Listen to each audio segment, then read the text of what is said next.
love coach. Let's find out if you're ready for love. Here's your marvelous host, Nikki Leigh. Hello, and welcome to Ready for Love Radio. This is your host and love coach, Nikki Leigh. This evening we're going to talk about mindfulness. And we're going to talk to the author of Turning Me to We, the act of partnering with mindfulness. That's Dr. Beth Gineris. Now, mindfulness, we've talked about that several times. I've had a couple shows about that specifically, and we've delved into that.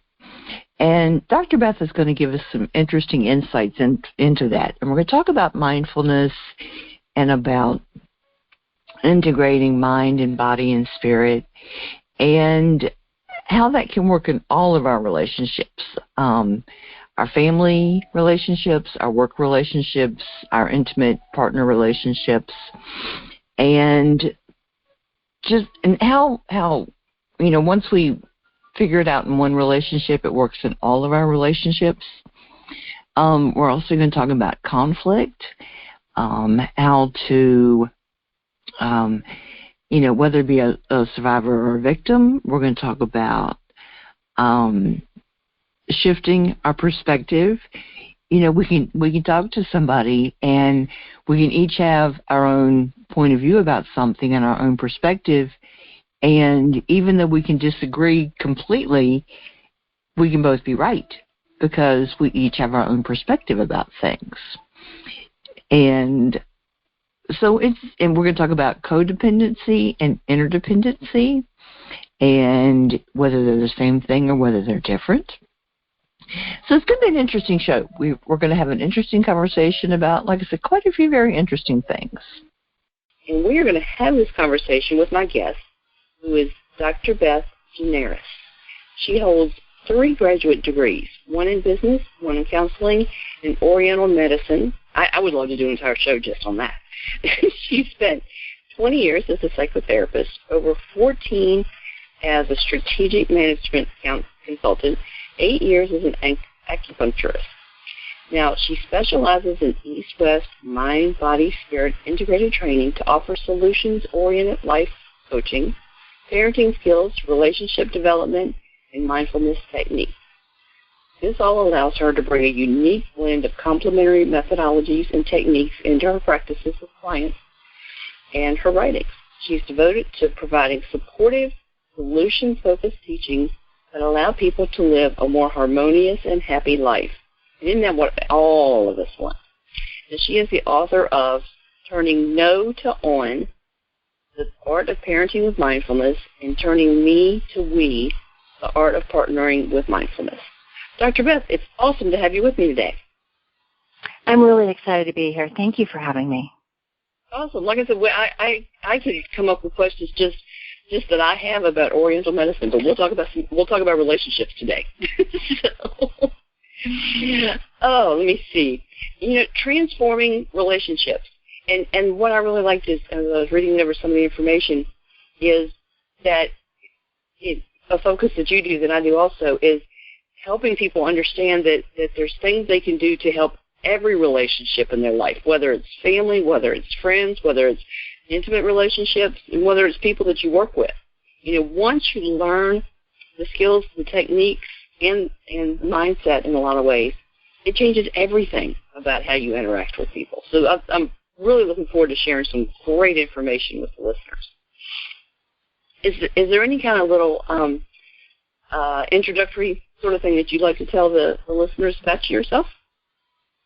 Well, I sort of came to this in a funny way. I started out as a therapist, and then I became aware that some of what doesn't work in relationship doesn't work in corporations. So I went back and I got a business degree, and I started to talk about how the little communities in corporations or at business or even small businesses and family businesses, how they have communication problems and power differential just like relationships. And then I realized that people can change their thinking sometimes, but that their whole being. So I recognized this whole spiritual component and physical component, and then I went back and I studied even more of the Eastern medicine and the Oriental medicine. And so it's this long process, which I'm sure you know. We are using our own life experiences, our experiences with our clients and our patients to develop these skills and then reshare with whoever comes in next, right, and with the larger community. So it's an ongoing learning process. Very exciting. I mean, that's like when I was ready to create my coaching blog. I said, I need to start getting this stuff out there. And I thought, what in the world am I going to call it that really represents what I'm doing? And what I did is I came up with lovecoachjourney.com.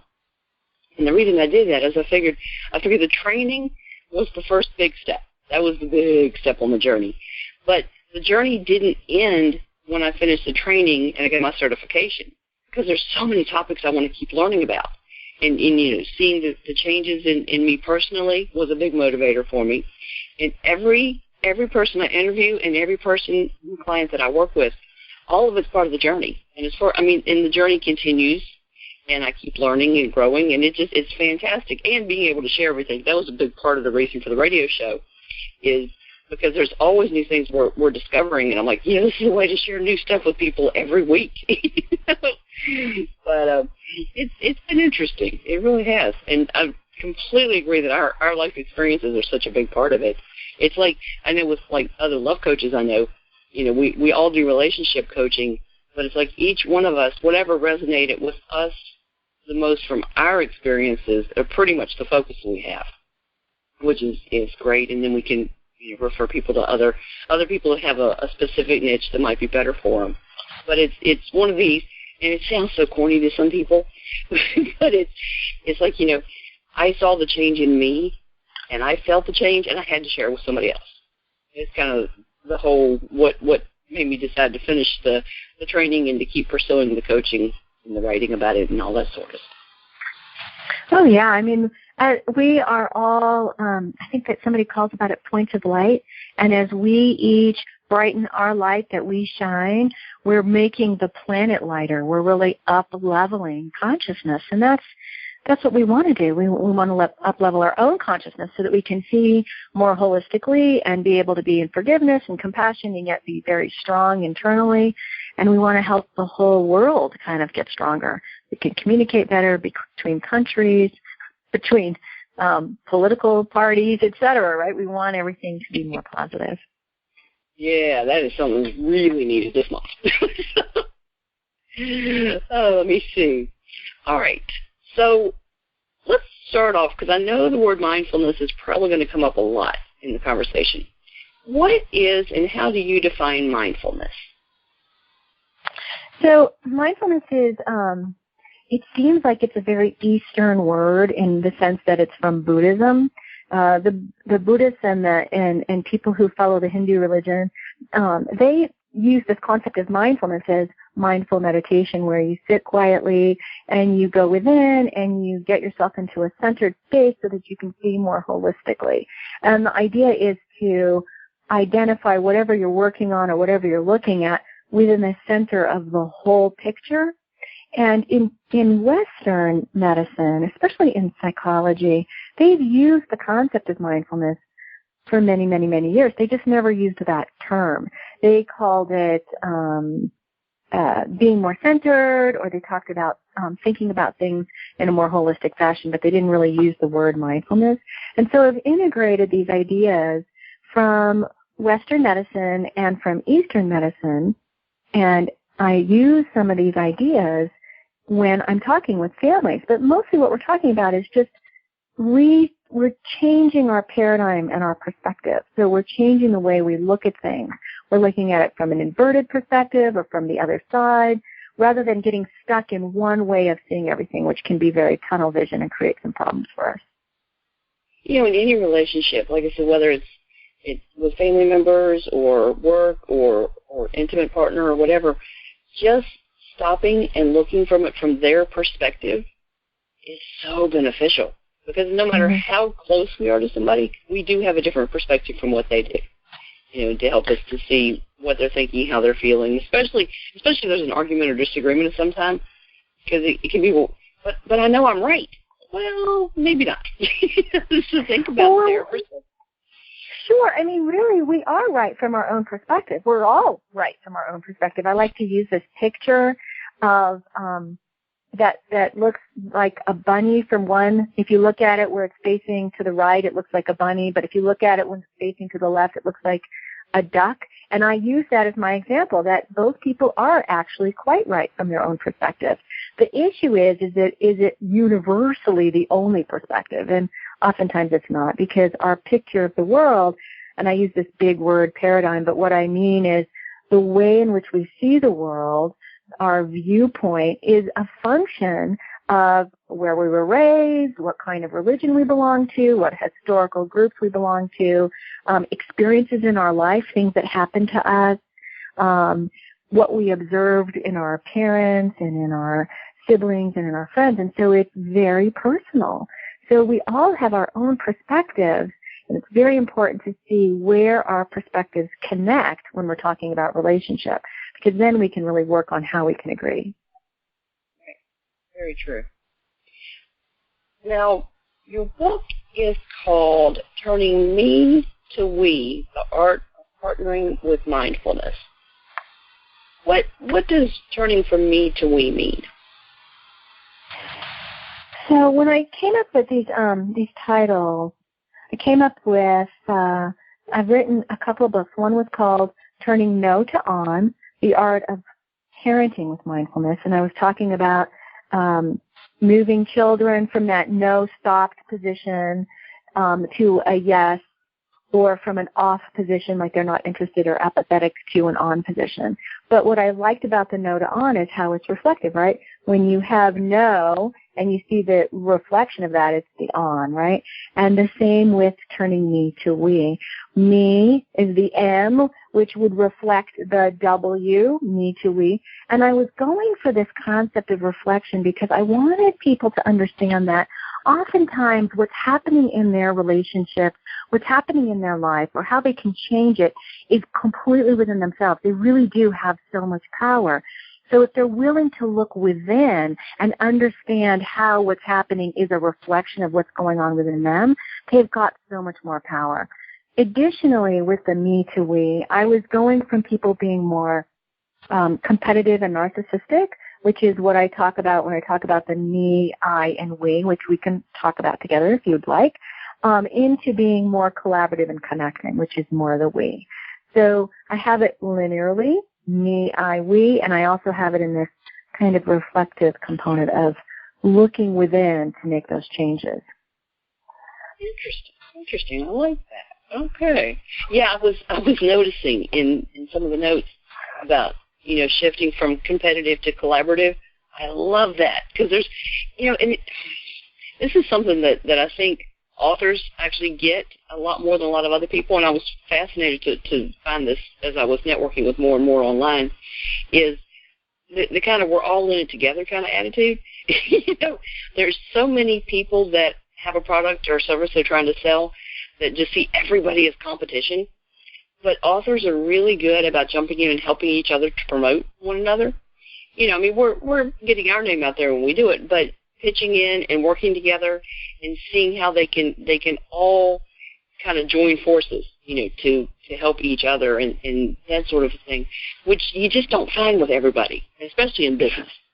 I agree. And I feel like this is kind of the exciting element of these social networking situations where we connect with people who are like-minded on Twitter or Facebook or LinkedIn, or even what you and I are doing now, where we're like-minded people. We have different components that we're dealing with, but we're like-minded. And then those people who are coming to listen are like-minded, and we can all sort of elevate our consciousness. And you know how I keep saying this concept of elevating consciousness. I really am a spirit, body, mind person. I'm not just a mind person. It's not just how you think about things. It's how you are in the world, that integrative, not the integrative, that it is integrative, but what I was going for is how you can be really in integrity and say and do the same thing, be congruent. And I think what we've done for the last few hundred years, maybe a few thousand years, is do this thing where we pay attention to limited resources. So I'm going to compete with you because there's only so much money out there. So I need my book to sell. So I have to step on you to get to that place. Whereas the shift that I think happened in 2012 and just before that, this major change that's happening is, how about if we all elevate? We don't see that there's limited resources. We see that we can all raise up. And wouldn't that be great? And that we are all really connected to each other. So let's assist each other rather than be against each other. Well, and with each of us having our own life experiences, our own perspective, we each bring something different from to the table. Even if you have 10 people and we all have the same basic theories, philosophies, and this sort of thing, we're going to come at it from a different perspective. We're going to come at it in a different way. And the thing is, no matter how wonderful what you have to say is, no matter how wonderful what I have to say is, and of course they're both wonderful, we're going to resonate with different people because they need to hear the message in a different way. So there's so much to be gained. And that's like, I had people say, well, but you're a coach. Why do I want to be on your show? We're competitors. It's like, no, we don't have to be. We can both share our thoughts, our perspective, and, that's sort of a thing. And we're going to resonate with different people, may resonate with the same people, but they're getting different ideas. I'm very much a, out of the box and open the mind kind of person because there's so much more to learn about everything. That was my big thing with the Internet. Somebody said to me, but it's like having your own library, like in your home. I'm like, oh, man, I've got to do this. So, the unlimited. It's really true. And, don't you, at your fingertips. It is true. And we have, language is extremely personal. We don't really realize how personal language is. Most of the arguments that happen between couples or confusion that happens in business is that people actually misunderstand the communication. And so what you're saying right now is completely in line with that. The language that you're going to use to talk about probably the same things I'm talking about, and the language that I'm going to use to talk about probably the same things you're talking about, will indeed mean more to different people, and that's that resonance. And so as many people as we can talking about this is the best possible thing. So how do you think, since we're talking about people being open-minded and getting the message and communicating and all that, how do you think people become locked or blocked into this space where they just can't connect and they've got communication patterns that they use and they just can't communicate with the other person? Well, some of it is what we just talked about in terms of this open-mindedness or lack of open-mindedness. We have a tendency. So as humans, the world is really complex, and we have many things we have to do at once. So things that can be created as habits, so you're automatically doing them, is really a really smart thing. And so our brain will do that. It will create habits. You see this, it means that. Oh, a shaped red thing means stop. Our brains do that. We have these automatic reactions to simplify how we move through the world. Sometimes what happens is we create an automatic reaction because of a relationship that we were in that is very helpful for that one relationship that we were in, but now we start to react like that in every relationship.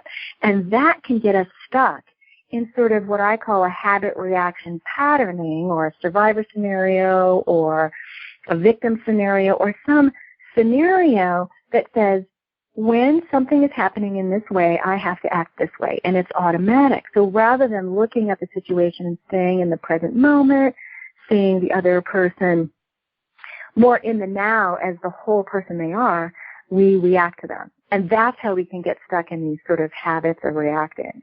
And oftentimes, the way out is to sort of stop that and try to see what's really going on. And that's where that whole mindfulness stuff comes in. Interesting.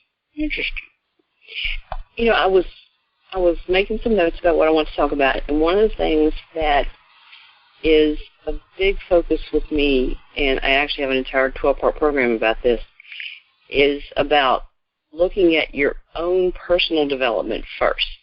And that goes with what you were saying as far as changing from me to we, and a lot of it comes from inside ourselves. So why do you feel it's important for people to look and to make their own personal development changes first? Well, I think I agree with you, and it's so cool that you have a big program like that to really assist people stepwise, step by step, to really make those internal shifts, because I think it's scary to make those shifts. It's a big deal because when babies are born, their brain is not completely developed. And so most of how we learn how to be in the world is through what we experience in our lives, what we're taught from the groups that we're connected to. So they could be religious groups or school groups or friendship groups or parenting, how our parents were. And then how we resolve Erik Erikson's various psychosocial stages, which children do as they develop. And so the reason that we need to look at our personal development is that where that goes awry is usually when we're having trouble in relationships.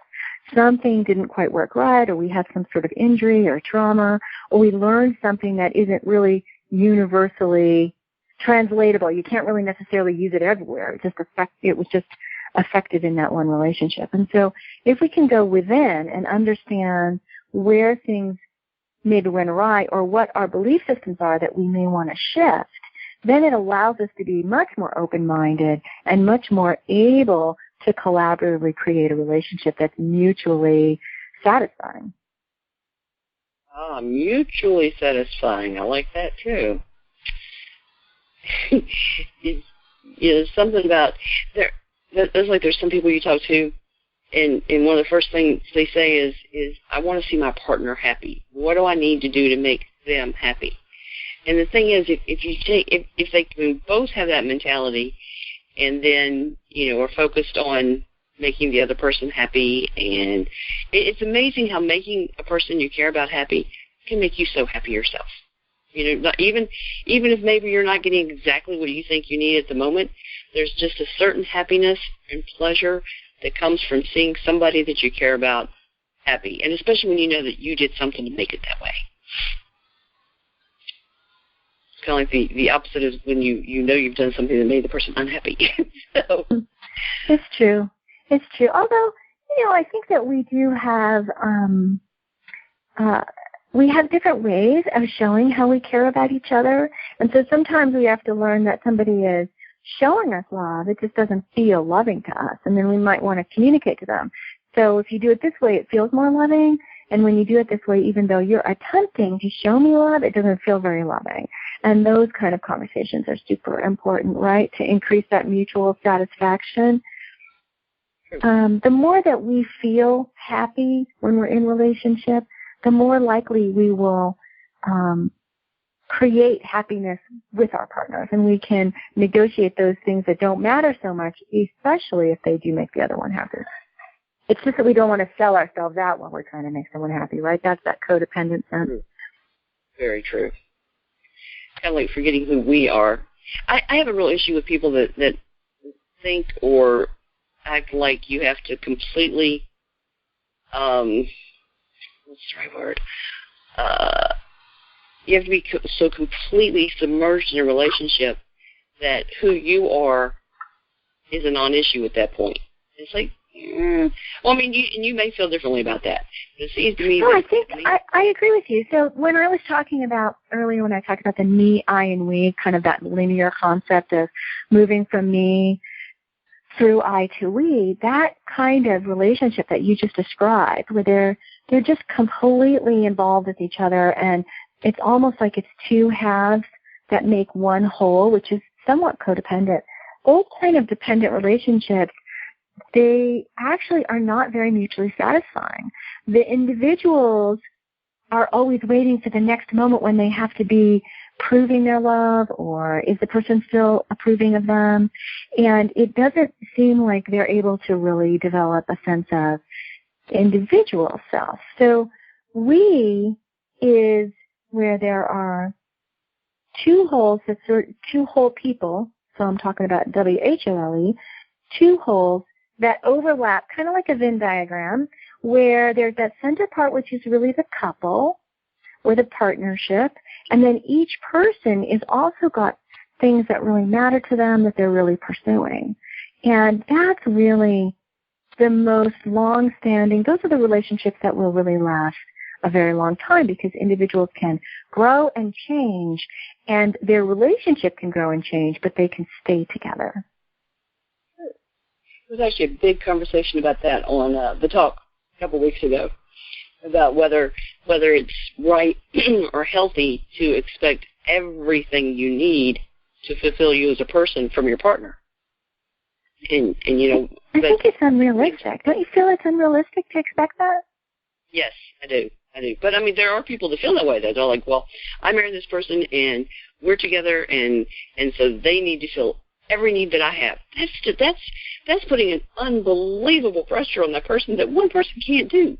And the thing is, I was thinking if you're doing that, you've only got one other perspective that's coming into your life to influence you.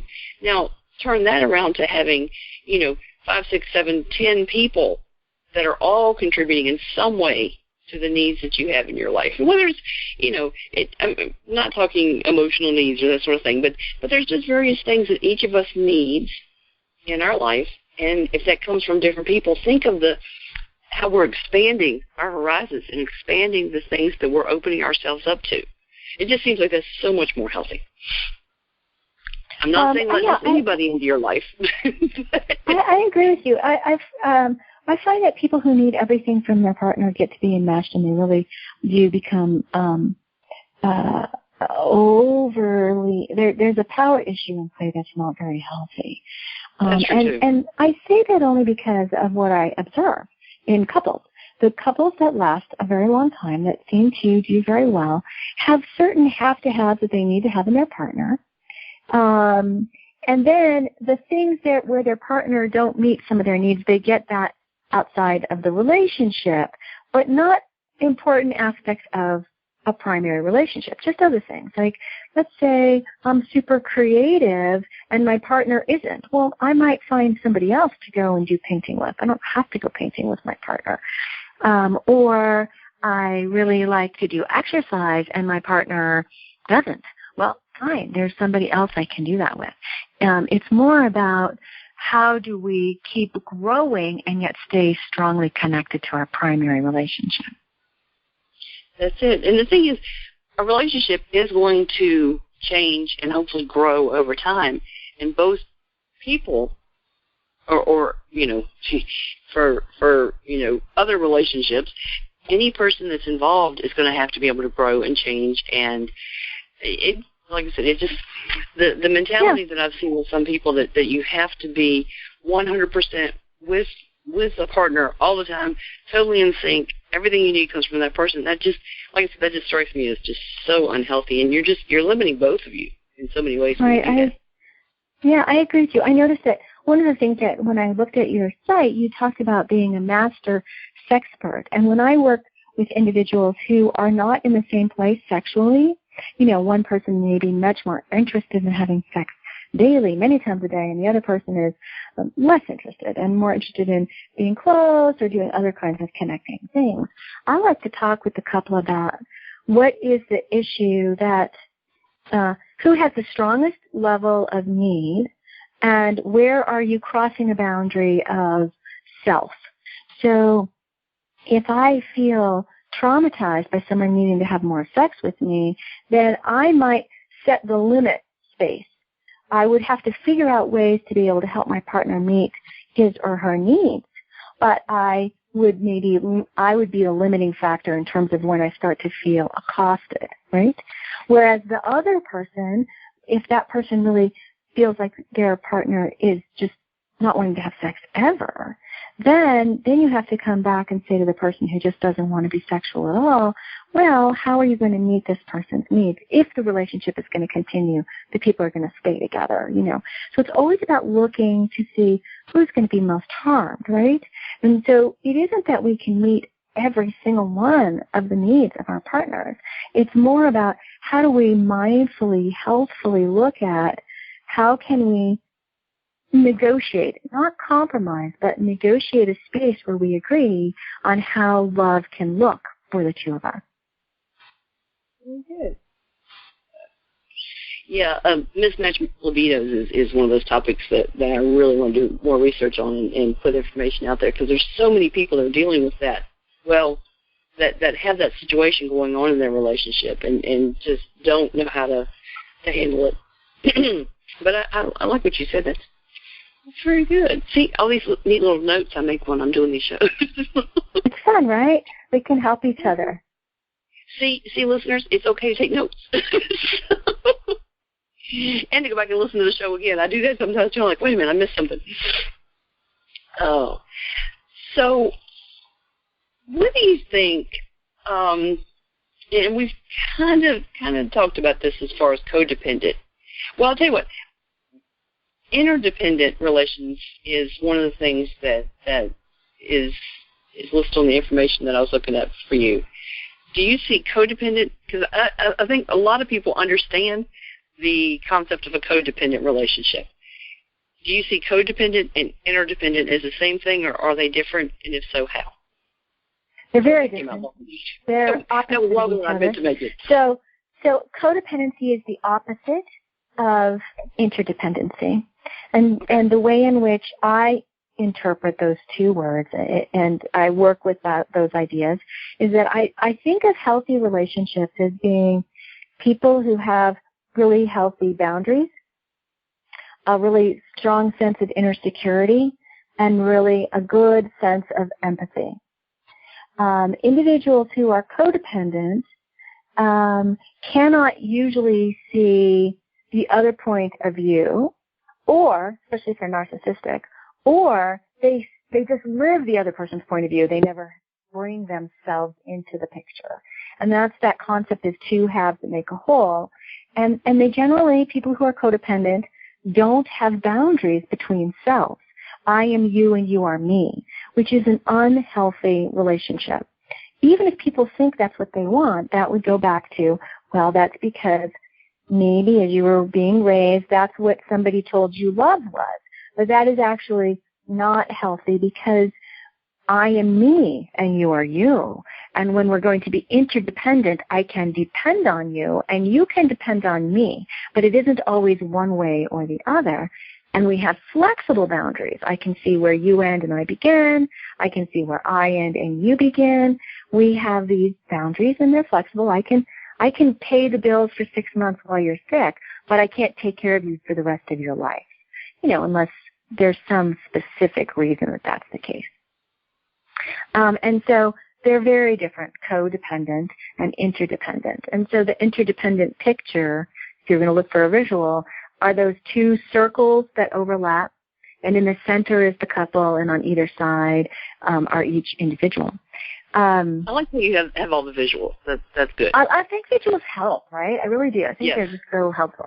So independent relationships, you're going to kind of think those are really healthy, but actually, I don't mean you. I mean people in the world might think those are really healthy, and they're certainly more healthy than codependent relationships, because there's a boundary around a self. But in those instances, individuals don't choose to use their empathy, and they don't have inner security. They're really afraid of being engulfed or swallowed by the other person, so they don't share very well. They're not very good at assisting others. In the first one, the codependent style, which is what I call the me style of relationship, that's that two halves that make a whole. Those people have a hard time saying no. No, you can't use all of the money in my bank account. I need to save some of that in case I lose my job. No, you can't use all of my energy for your thing. I have to keep some of it for me. So they don't have a good ability to say that. And then people in the I style relationship, which is what I call that independent style, they don't say yes very well. They're not very good at sharing. They do lots of negotiation. Okay, I'll help you with this, but then you need to help me with that later. They're not interdependent, where we're a family, we're a group, and sometimes the energy goes here and sometimes it goes there, and I keep developing myself and you keep developing yourself. And so they're very, very different, the interdependent and the codependent. I talk about it a little bit from a developmental style. If you think about it, babies are codependent. They are completely dependent on their parents or their significant others to take care of them. Adolescents and 20s, people move in, from a developmental point of view, they move into that independent where they figure out how to take care of themselves, but they're not yet ready to take care of somebody else, be interdependent. And then once we have matured sufficiently, we have that ability to say, I know who I am, I know where I start and begin, and you begin, etc. I have empathy for your perspective, but I can say I have these flexible boundaries. Then you can have an interdependent style of relationship. Interesting. That was kind of a long answer, but hopefully that's understandable. Well, like I said, the question got much longer than I intended it to be, but it just kept developing in my head. Okay, so for my notes, which I was writing these down, what were the main parts of a healthy relationship again? Boundaries, empathy, inner security. Did I miss and inner security. The three main qualities of a healthy, mutually satisfying relationship that can be long-standing are empathy, inner security, and boundaries. Boundaries is a favorite topic of mine too. Setting them and maintaining them. That's very true. I mean, yeah, if you think about it, like somebody who's codependent or in sort of an unhealthy me-style relationship, they are going to think that they're responsible for somebody or that somebody is responsible for them. And in reality, we're actually responsible to people. We're not responsible for them unless they're our babies.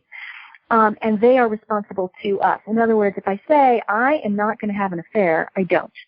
If I realize I'm falling out of love with you and I might be wanting to date someone else, I end my relationship with you first before I start the new one. Right? That's being responsible to you, not for you. I like that. See, you just have all kinds of new little ideas I like. All right. Just lots of. Yeah, it's a good thing nobody sees my notes after we finish these interviews. I do that too. I do these diagrams and arrows and circles. Well, see, my original notes are all in red, and then I get a blue pen out when we do the interview, so I can tell what was before and what was after. Oh, you're smart. That's very clever. You have to keep these things separated. And to see the thoughts that I had before we talked and the thoughts, after we talked. So it all works out, actually. So what about for people who think the whole concept of mind, body, spirit is just too woo-woo for them? And that seems to be the only way I can think of to explain what I'm trying to talk about. But they just think it's too out there for them. And like you said, a lot of people are using it. They're just calling it something different. So how do you deal with that sort of thing? Because I can't imagine it doesn't ever come up. Yeah, I always look at who I'm talking to when I talk about it. My feeling is this. I think that when I talk about this mind, body, spirit, I like to make it really personal and specific and tangible, as opposed to, if you're talking with somebody who really believes in God and they really have a strong connection to God and they recognize that prayer is helpful or there's a spiritual sense in things, then it's easy. But often that's not who you're speaking to. And so when I have someone who doesn't necessarily have that belief system, I'll talk a little bit about something that I call the instinctive sensory guidance system, that each of us has an internal sensory guidance system. And this is how the spirit, mind, body thing works. And so here are our internal senses. What are our internal senses? Well, there are 5 senses, right? Smelling, seeing, tasting, touching, feeling, right? Okay. And almost anybody I've ever spoken to can tell me that they had a sense that something wasn't going to be right, and it wasn't, or they had an intuition that they might do something, but they didn't pay attention to it, and then later they remembered they should have, right? So almost everybody recognizes that their senses actually do guide them. And so, and we have it in our language, right? Something doesn't smell right, something doesn't ring true, it left a bad taste in my mouth. Those are all ways in which our language is communicating to us that indeed our senses are constantly directing us. And if you're a person who believes in God, then I can say, so God gave us this internal sensory guidance system, and all we have to do is pay attention to it. If you're not a person who believes in God, you can still say that the human system has this internal sensory guidance system, and it will guide you if you just listen. And the usefulness of mindfulness in that regard is that mind is really good at making things happen, but mind sometimes is smaller than spirit, which in my instance when I talk about this is going to be heart. So if you have a general sense from one of your internal sensory guidance system or intuition that there's something you need that brings you joy or that you want to do, then mind can help you figure out the ways to make that happen. And your body is directly connected to your senses. Where do you feel them? You feel them in your body. And so that's this concept of an integrated spirit, mind, body idea. You have that connection between heart and body, or spirit and body, be directing you, and mind making sense of it all. And I came to it mostly because I have worked in psych for many, many years, and I would assist people. I worked a lot with people who had been traumatized, and I would assist people to release those traumas, and yet they still felt them sometimes. They were still triggered. And so I realized that there was not just a mind component, or there was also this body component. And then additionally, what I noticed is that some people had a little tiny bit of trauma and they just never got over it. And other people had enormous amounts of trauma and they didn't seem to be that affected. And the thing that I noticed was really different is that people who had a general sense of connection to spirit, it doesn't necessarily have to be a religious God, but a general sense of spirit, one person who could say, what happened to you, it makes sense, one good person in their life, they did better. So that there is this sort of interconnected system that helps us be healthy. That's a spirit-mind-body relationship. Interesting. You know, that sort of explains it. I've got a friend. We've been friends for 40 years. Okay, so we've known each other since we were very little kids. So, and we're finally to a really interesting place where there's a mutual respect. There's a friendship. Working together when I need something or he needs something, and we help each other with projects and this sort of thing. But it's funny because I was talking to another friend of mine, and there's certain topics that anytime somebody brought them up, I would unconsciously cringe. I never noticed I did this, but once she brought it to my attention, I noticed it. But this friend has gone through a lot of the same things, was raised around the same kind of mentality I was, and if I say something about the things that bother me, he just gets it. Exactly gets it, which I needed somebody like that I could talk to a whole lot more than I had ever realized. But the funny thing is I was talking to this other friend of mine, and we were talking about things, and she just kind of stops, and she says, "You're not cringing. What are you talking about?" And she says, "Normally when we talk about this kind of thing, or I try to, you just cringe." She says, and you haven't done that all day. And it was very true, and I realized that being able to just get it out, you know, I didn't really need I didn't need anything big. I just needed to be able to get it out, and for somebody to say, you know what, I get it, and you're not crazy because you feel this way, which is always nice to hear, you know, that kind of a deal. But how much it helped was unbelievable. And like I said, until she pointed it out to me, I hadn't noticed it. But of course, now when we talk, there's certain things that I really want to just get out, and it's amazing how much it helps to have that kind of a connection and to be able to get things out that, like you said, there's traumas. It could be big, could be small, you know, depending on who we are and what we've been through and that sort of deal. But you need a way to get it out and get it dealt with. I've had times that sometimes it feels like just getting it out of your mind, you know, releasing the words. Kind of like a lot of times people say that if something really bothers you, and I do this with friends and with clients, if there's something that really, really bothers you, I like to write about it. don't type it. It's more powerful if you write it. Just get a piece of paper and just write out what you need to say. Sometimes just getting it out seems to make a difference, or it has for me. Do you notice the same sort of thing? Absolutely. The more that we keep something hidden within, it has power. And so for sure, getting it out is great. But it's also I think what you're talking about is this whole idea of being seen, feeling real, being understood. That is actually a spiritual thing. From my perspective, I see that as a spiritual thing, that we aren't alone in the world, that there's someone else who gets what we're going through. We don't always need someone to say, and here's what you should do instead. We just need someone to say, I get it, and good for you for hanging in, or whatever, right? That sense of being, honored and seen. And it's really a very powerful experience. And I perceive that as more spiritual because it's much more of a heart emotional experience. Interesting. It's funny because I was on a show one time and I was on somebody else's radio show, and somebody questioned me about Tantra, and I said something about there being such a deeper spiritual connection with your partner, and is one of the things I think is a benefit of Tantra, and they set me up because they had an atheist on the show, and I didn't know that. I didn't know she didn't believe in God or spirituality of any kind in any way. And I mean, she pounced big time. And it was something I had never thought about it from the perspective of a person who doesn't believe in God or anything greater than yourself. But is that something that you have people that come in and talk to you and they just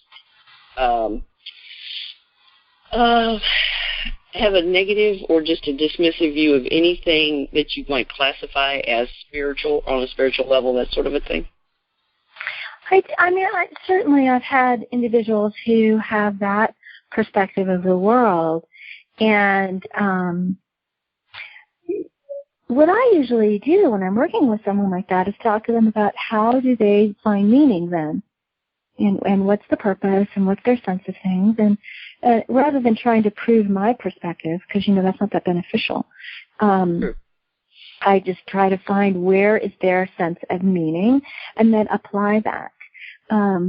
I don't have that many individuals who come in who have that, and it may be because, right there in bold letters it says I do this whole integrative spirit, mind, body thing.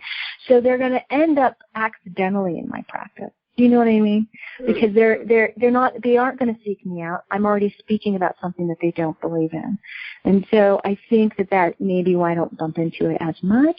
But I do find that when I do bump into it, I just try to be really accepting of their perspective. And I often say to people, whatever I'm saying that doesn't hold true for you or you don't believe in it, just throw it out. You don't have to buy into my belief system.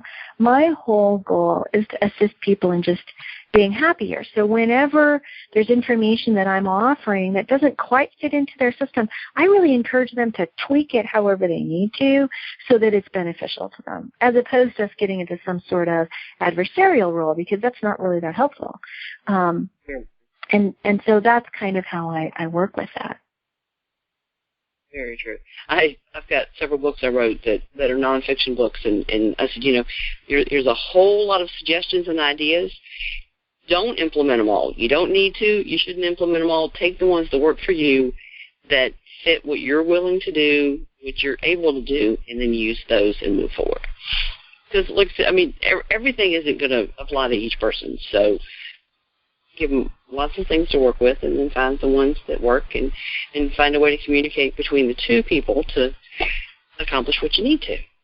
Well, and also one of the things that I've noticed is that when people have a really strong reaction to me, or like a negative reaction, then I'm probably saying something that really might be of value to them, because that's one of the things that happens is sometimes when we first are given an opportunity to learn something, we have a very negative reaction to it, So I encourage people to kind of look at what that negative reaction might be and what is it that seems so distasteful and how is that part of their paradigm shift? Like, how is that part of their paradigm, whatever I'm saying? And I don't know, there's always so many opportunities for people to grow and change. It's not always the way I intend for it to happen, but it happens, and that's really what we're looking for. Definitely. What do you think has been one of the hardest things about the work that you do? The hardest things about the work that I do? So I think because I've worked for a long time as kind of a change maker, I'm always looking to maintain my sense of faith and belief in what I'm trying to do. I see people hurting each other and being ignorant about it and not willing to make changes, and it makes me really sad sometimes. So I think that's probably been the hardest thing for me personally, is to just keep recognizing that everybody's walking their own path, and it's my job to try to offer what I can to be helpful. And if they don't want to make changes, then I have to kind of allow that, which is sometimes sad, right? I mean, obviously I have to allow it because it's not my life, it's not my business, but I think you understand what I'm saying. That's probably been the most difficult thing for my process. It's so hard, especially when, whether it's a client that you've gotten to know really well or if it's, family members or friends or whatever, and you try to help them and they just won't do it, So, yeah, that is very difficult. So what, on a more positive note, what do you think's been the most rewarding thing about your work? So I've been working as a counselor for a really long time, and so I've been really lucky to see really lovely growth patterns. So I get to every now and then hear about what a difference I've made in a couple's life. I've been able to hear about a young person who I worked with as a child who's getting married and, has gone on to be really happy. So these ways in which I've really experienced these threads of these golden threads that go out from my practice and have made these lovely changes in the world, and that's been very joyful. And it's been nice for me to learn how to stand in the center of my happiness, regardless of what happens with the people in my practice. So really getting that sense of inner security from what I think is valuable. So both of those things have been probably the most powerful things. Okay, so if people would like to find out more about what you do and about your books, where can they find information about you on the internet? So you can find me on the net. Thank goodness for the net. It's so cool. I have a website. It's BethGineris.com, BethGineris.com. And you can get my books there. And I think I have like a 20% discount or something if you get them through there. You can also go through Amazon.com. And I think Barnes & Noble online has them. And I think you can search for them under the title, Turning Me to We, The Art of Partnering with Mindfulness, or Turning No to On, The Art of Parenting with Mindfulness, or with my name. And I think it's under Dr. Beth Gineris, but it may also just be under Beth Gineris. They're kind of funky about adding doctor or any credentials on Amazon. I discovered that with a client the other day. But I figure we can always include it in our description of our books. Right. Make sure people understand. It's funny, right? Anything to make life a little bit more difficult. And make sure that we remember who's in charge. Exactly. They don't have enough inner security. They need more inner security down there. Don't they? And they certainly need to understand boundaries better and empathy. Yes, Amazon, unhealthy. Get me in trouble, get me kicked out of Amazon. That would not be good. No, we're okay. I don't think they're going to get it. We're fine. Yeah.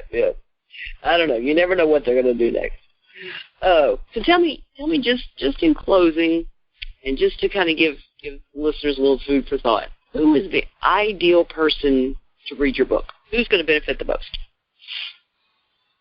Oh, interesting. So if we're talking about ideal person who's going to benefit the most, so I think anyone who is feeling like they have been repeating the same thing over and over again, here they are in the same situation they've been in before in their relationships, and they're just not, like last time the partner that they had did A, B, and C, so they made sure they didn't start seeing a person who had those qualities A, B, and C, and yet here they are in the same situation. Somebody like that they would do really well with the book. I've noticed a lot of millennials have found the book to be extremely helpful, and strangely, so have baby boomers. So there must be components in there that are really interesting to both.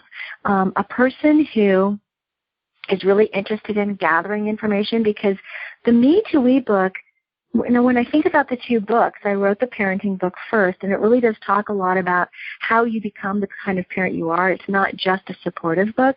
So there's a lot of self-development that's in the No to On book. That's the parenting book.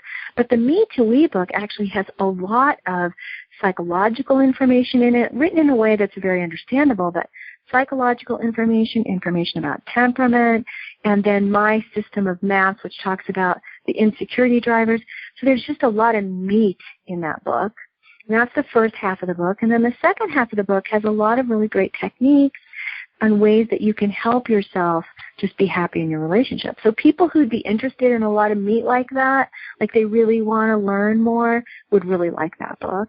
And people who do have a comfort level with spirit would probably really like the book. All right. Well, I'm very glad you were able to be with me. And listeners, remember, you can always check the archive and listen to the show again in case you missed anything the first time. I like to pack a lot of information in an hour.